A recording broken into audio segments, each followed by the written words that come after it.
the 29th of December, Good. we had a protest in Milton Keynes. It was a peaceful protest. We went into a test centre, walked around with various slogans against the vaccine mandates, against the testing. Ultimately, the tests were used to create the case-demic, the PCR test being a nasal pharyngeal swab that is quite dangerous if it's not done with proper training, as it can damage the cribriform plate. Now, I do believe they had G4S staff on the site. I don't know who was actually administering the PCR tests, but I am pretty sure that they did not receive training necessary for doing those swabs. So it was dangerous. Part of what I apparently, I'll go into that in a minute, but anyway. So there was Jeff on the speaker. This is a peaceful protest. One cone got knocked over and a sign got knocked over. Now, I could have exercised my human rights to protest, and in the sense of having the Colston defence. The Colston judgment, if it was deemed a peaceful protest. But the judge decided it was an aggressive protest, even in spite of the fact that the test centre staff had contacted the police. There were 2 police cars outside the site. They didn't feel the need to intervene at all. So, and there we go. Anyway. So it's a grounds for an appeal straight away on that? Yeah, so the other thing on which they took me to court and prevented me from exercising the human rights defence was the fact that there was damage, criminal damage. Okay, so what I did was I picked up a few test kits. Most of them were the antigen test, and there was a couple of tubes for the PCR test. It was a stunt to draw attention to the fact that everyone had had their human rights taken away on the basis of a positive test result. So there was the big fear campaign with the BBC, which I'll go on to in a minute, but anyway. Where was I?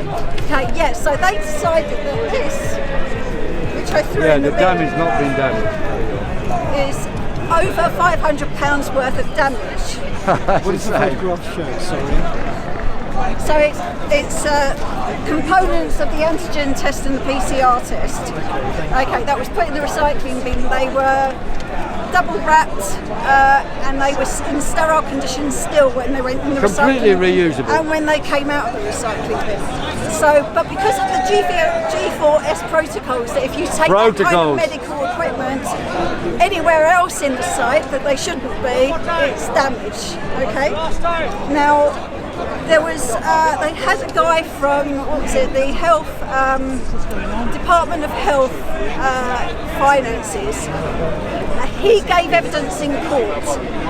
The fact that that was worth £500 was challenged, and he said, yes, it is an estimate, but he cannot declare the unit cost of the items, which are all listed here. Unit cost of the items, because it is in commercial interests not to declare it's commercially sensitive or something. Yeah, to declare it to the public. So ultimately, it's not in the interest of the public to even know the truth. So the taxpayer is not allowed to know what the government spent per test kit that they were throwing at people. Even my daughter, they were loading her bag up with them at the time, and I was chucking them in the bin at home. So therefore, they can't. It's probably about £20 worth of gear that went in the bin ultimately. So I've been given the, what's it called again? You've got to pay. Yeah, I've got to pay the £500 apparently. She hasn't got a fine. She's got to pay the supposed cost of these things which were not damaged. But they can't prove the cost. They just made it up. They made it up.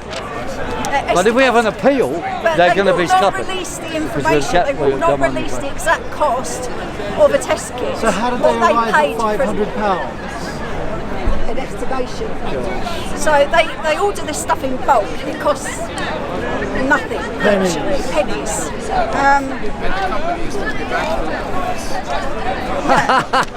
Actually, you probably helped. One of the witnesses was a lady one of the witnesses was a lady Yes, called hear this. Honor Tiffany Lettice Chillingworth. She was the regional testing site operations manager at the time. After her business dissolved, her business previous to that was Pretty Powerful Limited. She's now the business program manager for G4S in patient transport. Here we see the people making money out of sick care, not health care. Being put, she was making money out of the test centre. Now she's into private ambulances. This is where taxpayers' money is going. Angela, can we go a little bit louder, please? A little bit. Can't hear you. Circle for them. So, like this, a bit louder. Yes. okay, so That's better. See. Wait. We'll make a public speaker review. That's so much better. Okay, so now I'll go on to the BBC, right? So that's that situation. Yeah, We're well done. appealing it. You've gone low again. Now, It depends on what direction I'm in. order I'm it. appealing it. So because they're not giving Shout me at haiku. the exact cost of the unit of testing. Right, okay.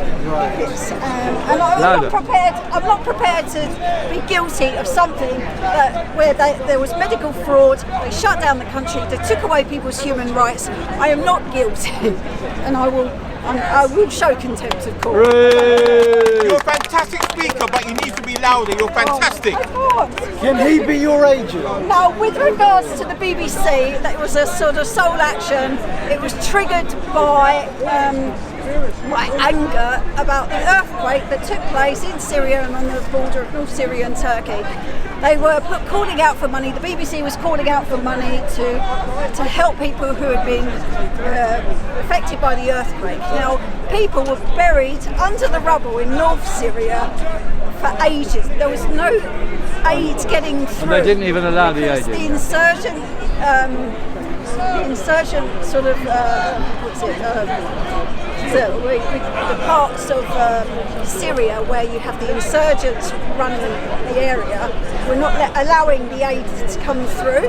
Now they were claiming that all the money that was going to Turkey and to Syria was getting to North Syria. It wasn't getting to the areas where people needed it. It was being robbed, it was being blocked, and it was also going into the hands of the White Helmets. And the White Helmets are effectively part of a military organisation. They're connected with ISIS.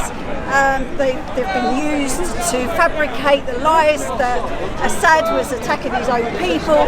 So the money that people were giving in good faith was ultimately going towards further militarisation to further attack Assad in that area, which we're seeing now with Israel attacking Syria and all the rest of it.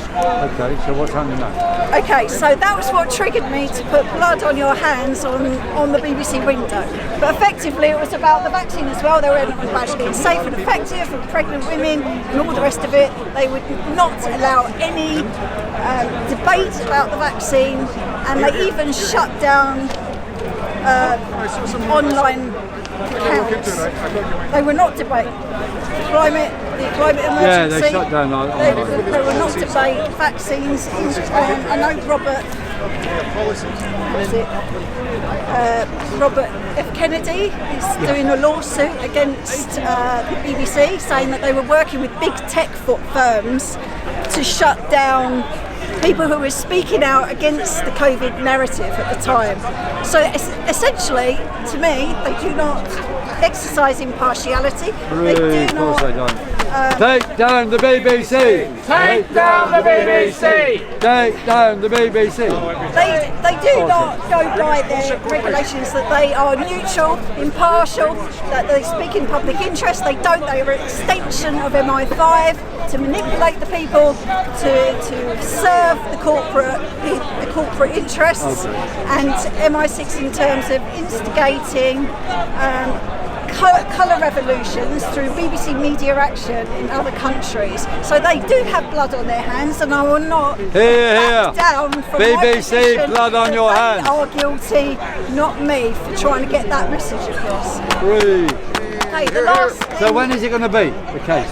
Oh, it's the 25th of May.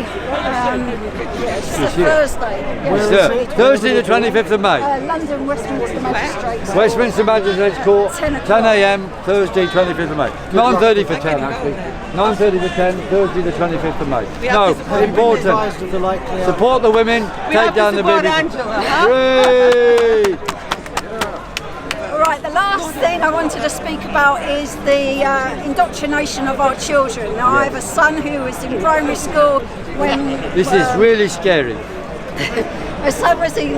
I'll take that out. Cheers. My son was in primary school when we had all the COVID restrictions. He was anxious about school before he started school. When he was being made to social distance, to wash his hands every time he rubbed his nose when he had hay fever, and put through all these overwhelming rules and regulations, and then went to school one day and was told he couldn't come into school because somebody had tested positive. He broke down at the gates, at the school gates. After that, he was scared. His dad had left him, that he couldn't get home. He was traumatized. I mean, his world had been turned upside down already. So to have that on top of it, I took him out of the school system because he was not getting the regularity that he needed, the sort of routine that he was used to.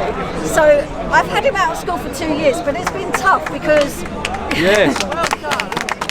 So how are you managing? Well, I wasn't managing. It was very difficult because unless you've got a lot of money, it's very difficult. Yeah, so... And so anyway, I decided that maybe I should reintegrate him into school, but he lasted 2 days just recently. Okay, he was given a place at Markhall Academy. The first thing he saw was a mother forcing her son into school in the reception area. She literally grabbed hold of her son, whacked the door open, shoved him in the door, closed it behind him. God knows what that poor boy was going through. But the mother said, I know it looks terrible. She said, but I've got to get to work. Okay, this is the mentality, unfortunately, when people are thinking about, I know money's important, but our kids are the future. Right, so when he went to the school... Schools of childminding. Markhall Academy, he was given a diary. Now, I remember school when we were given a diary, but there was never anything... Yeah, I will. I never realised the level of politicisation that is going on in the schools and the indoctrination. This is horrific. We have COP26. All right, okay. They talk about COP26 in here, but they say we need to phase out fossil fuels and it's your job, or we're destroying the planet. You are guilty. You need, yeah, exactly. You need to go out there and join a climate action group. This is why we've got so many youngsters. They're telling them. That it's 12-year-olds. They're told to go and do this. They're also teaching them. Every page is a lie. The UN global goals, right? And for every week, there's a design a global goal poster competition. For every week, there's a global goal. So there's one here. It says, make sure you vote. Take advantage of your right to elect the leaders in your country. Don't forget, thousands have given their lives defending our liberty and democracy.